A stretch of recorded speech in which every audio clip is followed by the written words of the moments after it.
በጋሞ ዞን በደረሰው የመሬት መንሸራተትና ጎርፍ አደጋ የሟቾች ቁጥር 48 ደረሰ። 95 ሰዎች እስካሁን ድረስ የደረሱበት አልታወቀም። በደቡብ ኢትዮጵያ ክልል በጋሞ ዞን ደጋማ አካባቢ የሚገኙ ስፍራዎች በጣለው ከባድ ዝናብ የመሬት መንሸራተትና የጎርፍ አደጋ ደርሷል። በዞን የሚገኙ 3 ወረዳዎች ማለትም በቦንኬ፣ በጋጮ ባባና በከምባ በሚገኙ ቀበሌዎች ነው አደጋው የደረሰው።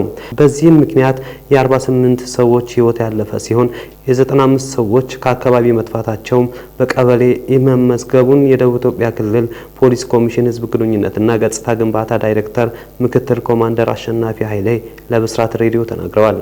ከዚህ በተጨማሪ በአርባ ምንጭ ዙሪያ ወረዳ ቆላ ሼሌም ሜላ ኤልጎ ቀበሌ እንዲሁም በካምባ ዙሪያ ወረዳ ባልታ ቀበሌ የአካባቢ ከፍተኛ ጎርፍ ስጋት የተጋረጠባቸው አካባቢዎች በመሆናቸው እዚህ አካባቢ የሚኖሩ የህብረተሰብ ክፍሎች ጥንቃቄ ሊያደርጉ ይገባል ብለዋል።